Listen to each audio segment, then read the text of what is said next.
All right, hello and welcome to our very first LinkedIn Live at MedStar Health. My name is Michelle Bowman Carter and I'll be hosting our discussion today.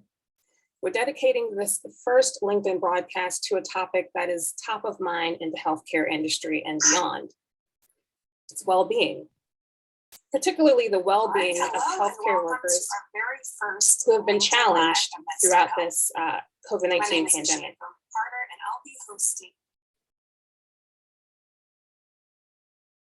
For several years, starting way before the pandemic, MedStar Health has been working on methods to improve associate well-being. Now we've established the MedStar Health Center for Wellbeing to improve even more lives for years to come. To explain, we have three representatives from the Center for Wellbeing: Executive Director, Dr. Dan Marshalik, Nursing Wellbeing Director, Crystal Morales, and Clinical Director of Behavioral Health Initiatives, Heather Hartman Hall. Thank you all for joining us today. If you have a question for our panel, feel free to post it in the chat below. We'll answer as many as we can get to during the broadcast. So let's kick things off with Dr. Marshalik. So MedStar Health has been offering associate wellbeing programs for years, but now the center brings those programs together. So what exactly is the Center for Wellbeing? Hey, yeah, thanks. And super excited to be here and kicking off our LinkedIn series. The center is really a culmination and a formalization of well-being efforts across the entire MedStar Health system, right? So we're focused on three things. That's well-being, its professional fulfillment, and its quality of life. And what the center does is it brings these efforts together and it connects the dots in the well-being work that's really been going on for the past 4 years now. It predates the pandemic by multiple years. And the aim of the center is to grow and to develop these programs that enhance well-being culture in healthcare, and to always do so in an evidence-based approach. But equally important is the signal that the creation of the center sends. Like, it demonstrates to all of our associates that this is a priority for MedStar Health and that they've always got somewhere to go for their well-being. That's amazing to hear, and thank you for explaining, Dr. Marshalik. So Crystal, I'd like to turn to you now. You are a nurse and you've spent a lot of time reaching out to nurses as well as other healthcare professionals over the past 2 years. From your view, why is the Center for Wellbeing so needed right now? Well, thanks for having me, and great question. When I reflect back at the work that was done over the past 2 years, we were talking about it earlier, just how much we've expanded and grown and been able to provide more resources, because it's really important to keep in mind that wellness means something different to everyone. But what's also more important is that we have this central location where everybody can come to, take advantage of what resource they'd like to. So like a one-stop shop, and when we think about wellness, we need to keep in mind that wellness means something different to everyone. So think about those that might need a daycare or elder care, right? That's wellness. That's a friction. If you don't have that resource, it creates that friction in your quality of life. One of the things that we're working on that Dan mentioned. And then there's other services as well, like you might need coaching or counseling services. So it's really important that we have everything, but in one central location, because when you need a resource, you shouldn't have to look much further beyond the center. Absolutely. Thank you very much, Crystal. Dan, Dr. Dan, what are some of the features that the center is offering associates at MedStar Health? Yeah, I guess the most important thing is to recognize that we're thinking about well-being in a really, really comprehensive way, right? So that means that we have things like access to backup childcare and adult care. We have a 24/7 peer support hotline that's always available to people. But also means that we have recharge stations. These are spaces located in our hospitals where people can stop by, recharge, grab a healthy snack, grab a drink, and really kind of get that energy back. It means wellness rounds. So literally having our team members go to the units where people work, meet them there for check-ins and for support. It means that there's a podcast called Scrub In that Crystal Morales runs that talks about all different types of topics that are applicable to everyone and concerned with well-being.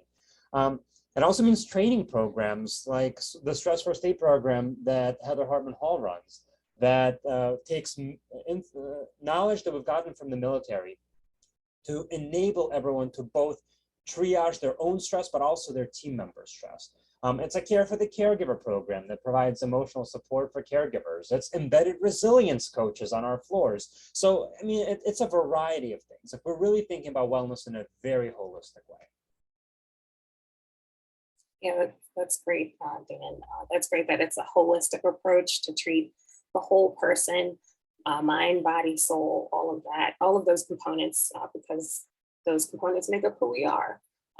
So that's really great to hear about the great resources that we have. Crystal, Dr. Marchalik mentioned the Scrubbing podcast. I'm a fan. You also host that podcast. It's been a really helpful resource over the past year, I have to admit. So how exactly did the podcast come about, and what kinds of topics do you discuss? So the podcast, I had the original idea because nurses work long shifts, 12-hour shifts. And I thought about my time at the bedside and how jealous I was sometimes that people could take advantage of things that were going on internally in the hospital, but you can't leave the bedside in most cases. And I thought, wow, wouldn't it be awesome if we could create a podcast where people could listen on the way into work, on the way home, on their own time, but we could really bring those topics of interest that they express to me while we're out doing wellness rounds. So they talk about stressors that they're having or things they'd like to hear about. And often I'm, recruiting, like, come, let's talk about it. We have this safe platform that we can really discuss things that we just can't when we're at the bedside. That time isn't there. So that's really how it got started. And then from there, it kind of grew, the listenership grew. And then I had individuals that were inside MedStar and outside of MedStar reaching out and really just sharing and saying thank you that they were experiencing some of those things and they felt alone in that space. But just bringing it to that platform made them feel not alone. And one of the things that I love to do is to make sure that we provide tips and strategies. So if we're talking about resilience or mental health issues or just stress in general, it's really important that we not just talk about it, but let's share like tips and strategies to get you to a better place. And ultimately, let's just normalize the conversation that we're all dealing with stress. Pre-pandemic, through the pandemic, it's normal. And nothing's wrong with you. You're not broken. So reach out for help. And that's why I love the podcast, because it allows us to do that. Thank you for sharing. I have to admit, it's been a great comfort to hear your voice on that podcast, and you do offer a lot of great resources. So thank you very much for all that you do. Thank you for your listenership. Of course. At this time, I want to turn to Heather. At the core of the center is a program called Stress First Aid, which you have been conducting with MedStar Health Associates. So could you tell us about the program and where it came from? Happy to. So to piggyback on what Crystal was just saying, we really recognize that people who work in healthcare are by nature resilient people and by nature problem solvers. And so when they're facing these incredible amounts of stress, they want to know what to do. And they can take a little bit of information and really apply it pretty quickly because that's what they do every day in their work. And that's why Stress First Aid is such a perfect, framework for what we're doing in healthcare. As Dan mentioned, it was developed first for the military. It was designed by the National Center for PTSD as a way to prevent and identify stress injuries where the stress is just too much for somebody. And it's been adapted here in healthcare because we recognize that we're under significant stress and it's kind of like we've been at battle. So recognizing that people can take information and coping strategies and really apply them for their own well-being as well as to support the people around them. We're building on the strengths healthcare workers already have and giving them more information and tools. It's also really a shared language to recognize when we need to recognize, as Crystal was saying, that the stress is too much and how to recognize that in ourselves and speak up and how to recognize it in our coworkers and say, hey, could you use some support? And then quickly connecting people with resources or helping them with tools when they need them. That's amazing. Could you also share who is eligible for Stress First Aid and what's been the response so far? stress first aid's for everybody. It's for me, it's for you, it's for anybody and everywhere. And we want all 30,000 plus of our associates to know something about stress first aid, because it's meant to both be a prevention tool as well as a culture change tool, where we know how to talk about how stress is affecting us and we know how to speak up when we're worried about ourselves or someone else. So it's for everybody at MedStar. We are especially focusing on training folks who are interested in being peer supporters, those care for the caregivers. We are making sure nurse leaders and other leaders around the system have this information. Our wellness rounds often involve some teaching around stress first aid. We're trying to get it out to everybody so that people have some familiarity with the concepts and what to do if they need a little more support or some additional coping strategies. Thank you for sharing, Heather. Thank you. At this time, I want to pause and welcome our viewers again. If you're just joining us now, thank you for tuning in. We're talking about a very important subject that is top of mind for many of us in the healthcare industry and beyond. It's well-being. And we're talking about the ways that the MedStar Health Center for Wellbeing has been working to improve associate well-being. I'm here with Executive Director, Dr. Dan Marshalik, Nurse Wellbeing Director, Crystal Morales, and Clinical Director of Behavioral Health Initiatives, Heather Hartman-Hall. We have more to talk about today, so keep watching, share this video with your friends, give us a like and a comment to let us know that you're watching, and we'll get to your questions as well during the broadcast. Let's see if we have any so far. Okay, they'll be coming in. I do have a question for Crystal real quick. So we did talk about the Scrub In podcast. So far, what's been your favorite episode? Goodness, you're gonna make me pick. You know, I love stress first aid. So I'm just gonna go to the stress first aid. For me, what I found very early on as I was coming together collectively with nurses and associates across the system who were having a really hard time putting into words what was going on with them from an emotional standpoint. And I know it sounds crazy, but they really just didn't have the language. And so having the opportunity to sit with Heather Hartman-Hall and go through stress first aid, literally a light bulb went off in my head. And I thought, oh my gosh, this is really what we need. This is going to be the foundation of everything that we do. If we can get people to just be able to verbalize where they're at on a stress continuum, we can use our resources and our tools to get them connected. And that episode and just stress first aid, just it speaks volumes, but it was for everyone. You didn't need to be a nurse or a doctor. You just needed to be somebody that was tuned in, that just needed a little bit of information. So I'd have to say stress first aid. Great, thank you. We do have some comments coming in. I would like to read them now. So one comes from Karen Mack, who says, love our well-being leaders. Crystal is such a burst of positivity for our nurses. So thank you, Karen. I miss you. We also have another one from Carla Dancy Smith. Thank you all for sharing these. Carla says, you are providing a valuable service. So just know that, you know, it's great to hear about the resources, and it's great to know that, you know, that connection is there when you need it, and those resources are there when you need it most. All right, so let's get back to some of my questions that I have for you guys. All right, so this question is actually for everybody on the panel today. So as you talk to associates who have used the resources offered by the Center for Wellbeing, what are you hearing, and how are they making a difference, and what have you seen so far? So I'll start with Crystal. Yeah, thanks. I think this is really important. Most oftentimes people will come to us and they'll say, how do you demonstrate that the well-being, the resources are working? Like, where's your data points? And there are data points around utilization, but how I know it's working is when people send me a text and say thank you, or send me an email.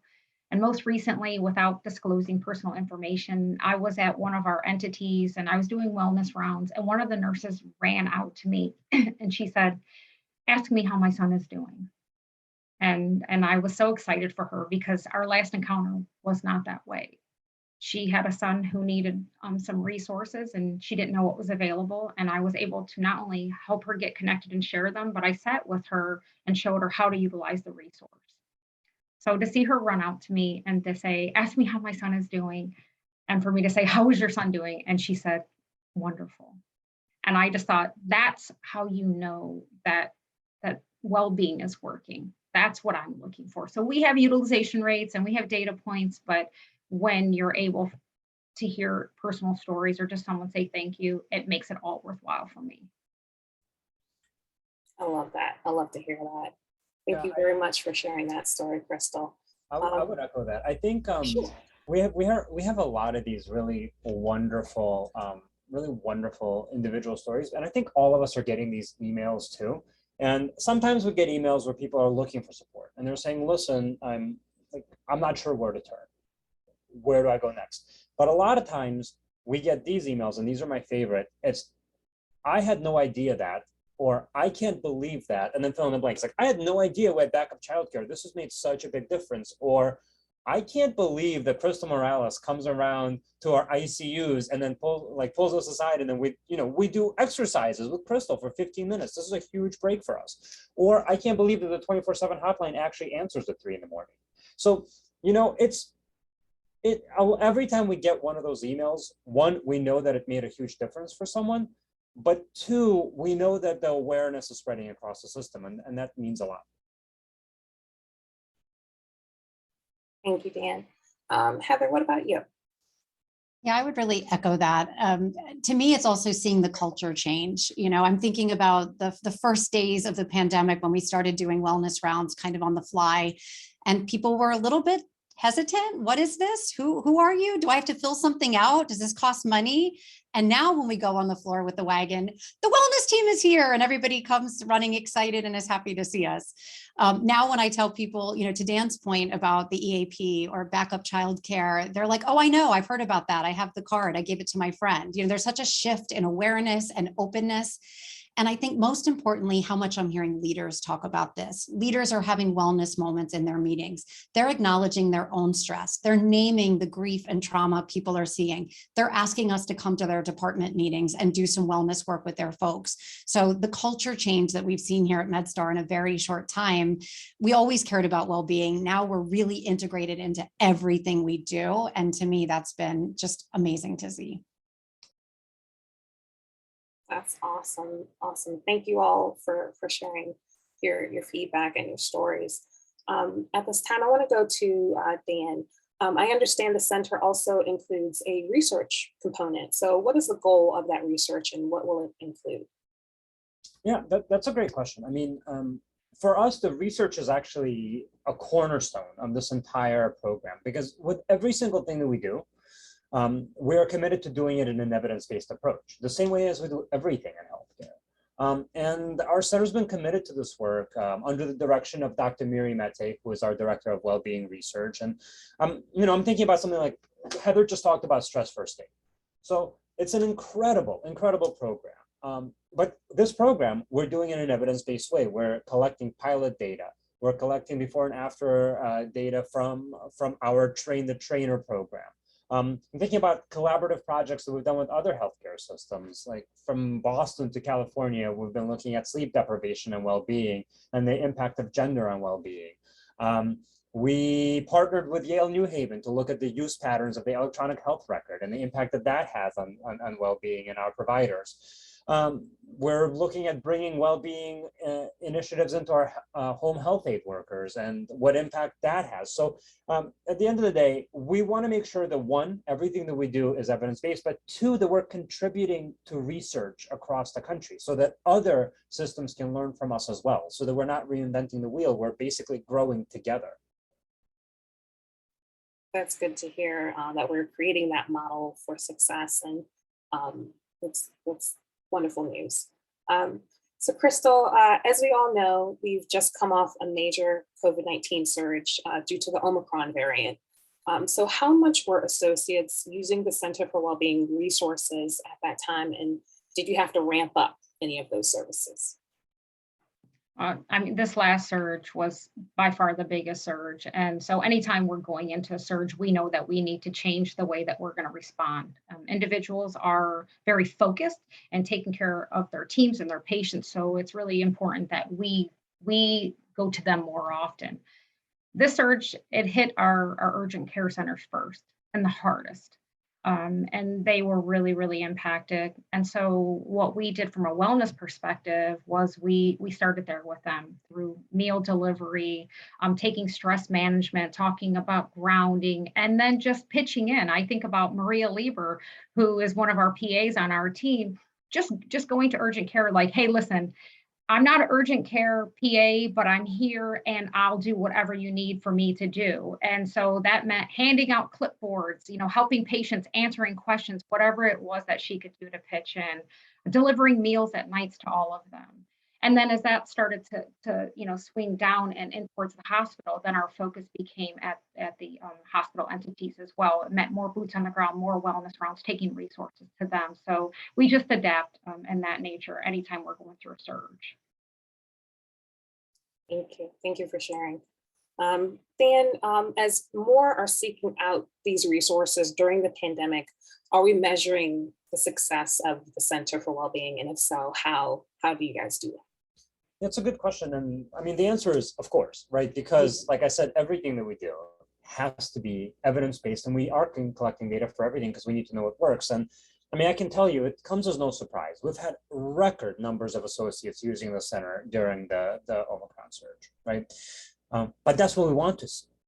We want to see higher number of utilizations. I would say our number one goal, our number one measure of success is utilization patterns. I can just tell you, we've had nearly 15,000 touch points with our direct outreach and wellness rounds, which that number is mind-boggling. Right, 15,000 individual touch points.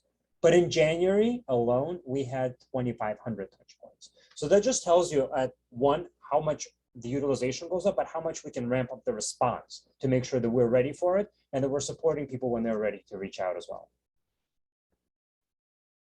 Awesome. Thank you. Thank you for sharing those numbers. And it's good to know that we're able to meet those associates' needs right where they are.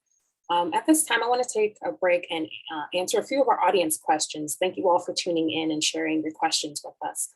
I have a question from Melissa Malikoff, who says, how does one get involved in this field? It is so wonderful and so needed. Thank you for such an amazing live event. So how does someone get started in the field of well-being and wellness? I can tell my story, and then Okay. because we all have different stories, right? We have a dozen people on our team, and everybody's story about how they got involved in well-being is different. And one thing that we realized is that a lot of people have been doing this work in their own way for a long time. I got interested in well-being work looking at the intersection of literature and medicine, the impact that reading can have on people's well-being, on decreasing burnout, on improving fulfillment, especially in medical schools. And that was kind of how that began. I stepped into the role of the medical director of physician well-being over 4 years ago, and I've been concentrating on physician well-being first. So I think we've all taken our own routes, but that was mine. I'll jump in. So my pathway to well-being was through a Care for the Caregiver program, which is peer-to-peer support. And historically in medicine, if you look back, anytime that events occurred, adverse events in the hospital, they weren't talked about a lot. And so Albert Roux coined the term second victim. So basically saying that anytime there's an event that anybody that's involved from a healthcare perspective, they're suffering as well, suffering in silence and not having those outlets to express how they're feeling. Nobody comes to work to make a mistake. We love taking care of patients and being with them. So we are affected as well. And we knew that component was missing. So we were able to establish through an HRQ grant in combination with Dignity Health and Christiana Care to put together a Care for the Caregiver program, which does exactly that. It supports our peers. And from there, it grew from adverse events to just personal and professional support. During the first surge, I kind of stepped back into that space a little bit. And of course, I love it. And it continues to grow. And here I am today. Yeah, I think it's really about starting where you are too. I think all of us found ways to do well-being work in the job we were already doing. And I think for anyone who's interested in doing well-being work, what can be done where you are now? That's how I started. I looked at residency well-being because I was working in an internal medicine residency, and what can we do to support our residents? Started connecting with other people doing this work, trying to learn from people like Dan and Crystal who were doing different kinds of well-being work. And I think it can be very grassroots, but then network, find the other people doing the work and learn from each other and support each other in doing the work. Awesome. Thank you all for sharing. And thank you, Melissa, for that great question. I have a few more. My next one comes from Maria Lieber. She says, I love the idea of the resiliency coaches. Can you please share more about that program? Yeah, I can take that one. Thanks, Maria. You're here with us in spirit. So the idea was exactly what we've been talking about. How do we bring well-being to people at work? When you have really busy people trying to keep a hospital system running, often it's hard for them to stop and take the time they need to do something for themselves, even find time to go see a therapist, to stop and talk to someone, to think maybe I need care for the caregiver. So our resilience coaches are people who are on the ground, available kind of in lifetime. They join us on wellness rounds. People can sign up for individual coaching sessions that can be at work, during your day, during a break, in person or virtual. And the idea is to kind of take those same principles of stress first aid, but have somebody go through it with you individually. Give a listen, give support, and then have some ideas for what do you need to do to cope with the stress you're experiencing or solve a problem you're facing. And it's something we're able to provide as part of our service right here on the ground for people that work here at MedStar. Thank you, Heather. I have another question. This is from Jessica McFarland. She's asking, are these services available for providers outside of MedStar Health? And how do we access these services?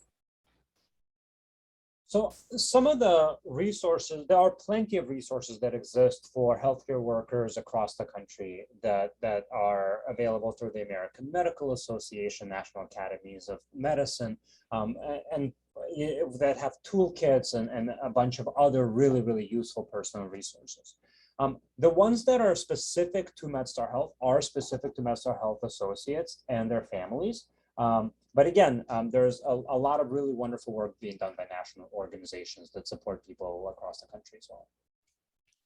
And you can check out the stress first aid material on the website of the National Center for PTSD. There's a whole handbook about stress first aid for healthcare workers there that's freely available to anyone. In addition, the ANA through Healthy Nurse, Healthy Nation has a lot of free resources as well. So anybody can join that, and it's free. There's no cost. And anyone can listen to Scrub In, right? Yes, join me. Great plug, love that.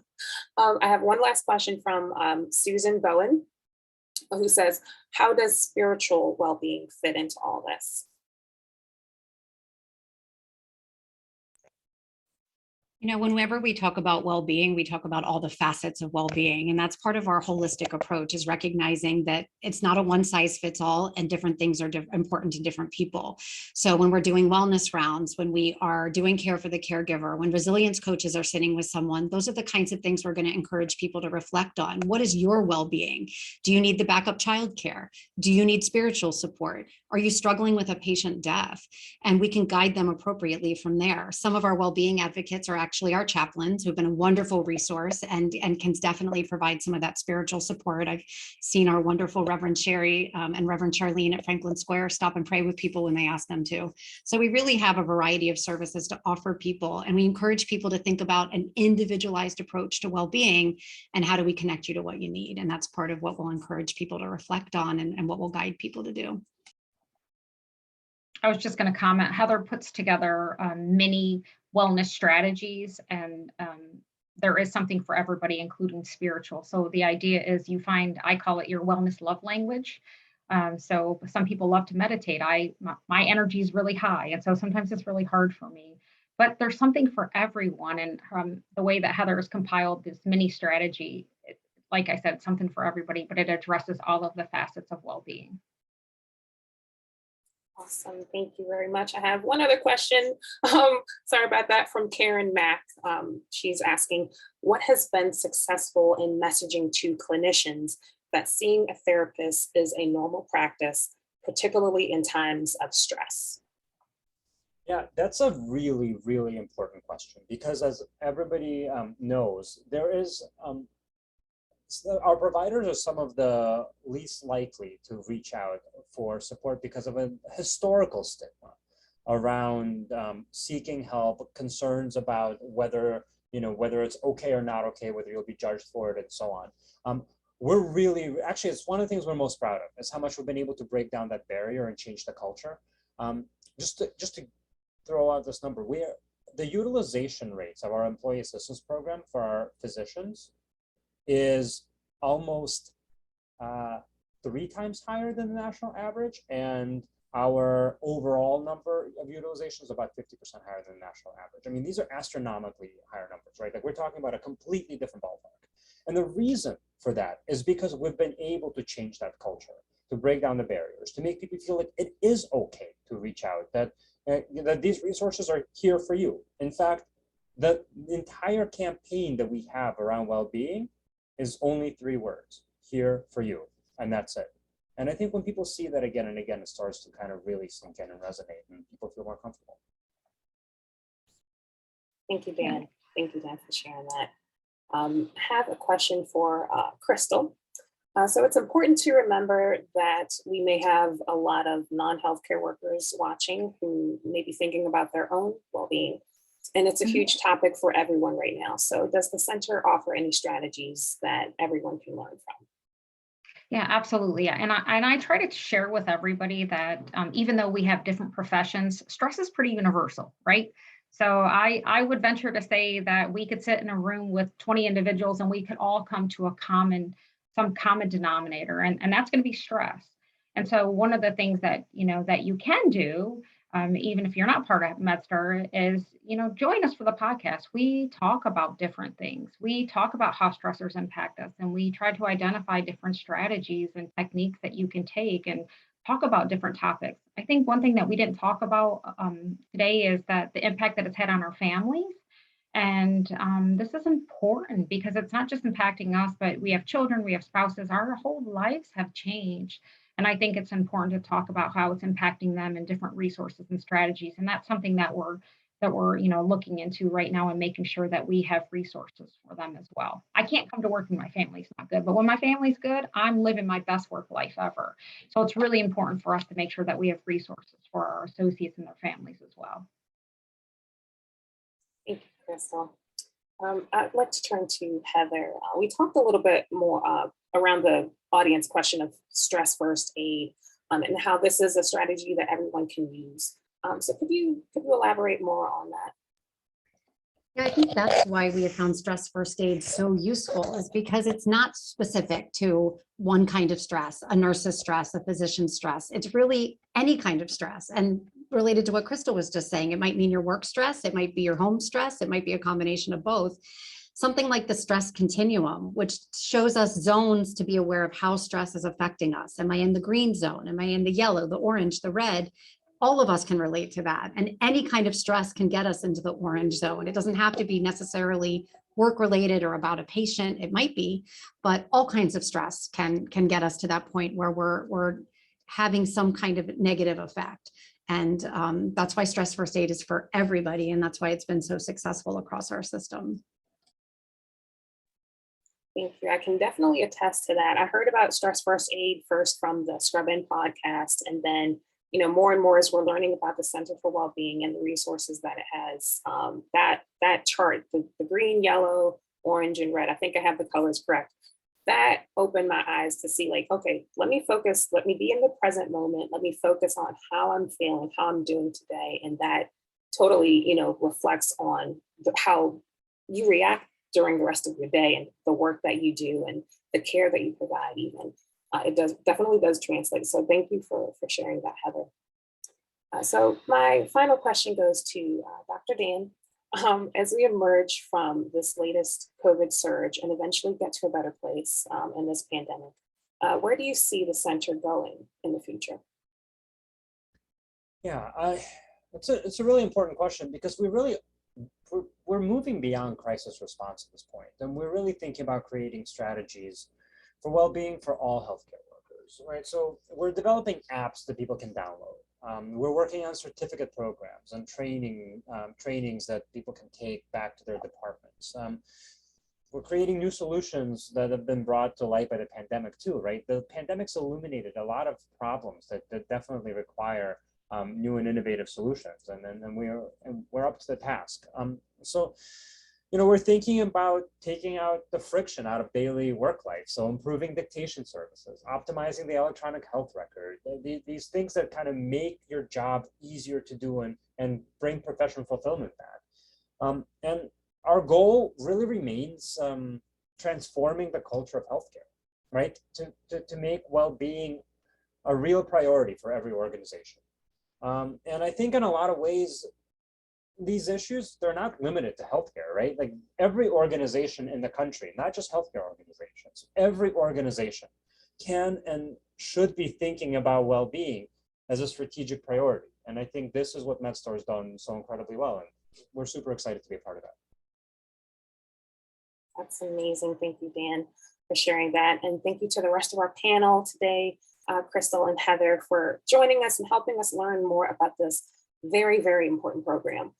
That's all the time we have for today. If you're interested in learning more about the MedStar Health Center for Wellbeing and what it offers for our healthcare workers, you can head over to our website. It's medstarhealth.org/wellbeing. We'll put that in the comments below as well, and go to that website for more information. Also, be sure to check out Crystal's podcast, Scrub In. It's also available for streaming at medstarhealth.org/scrubin or through other popular podcast services. Thank you again to our audience for joining today. Thank you for sharing your comments and questions and being a part of this great conversation. We'll see you next time.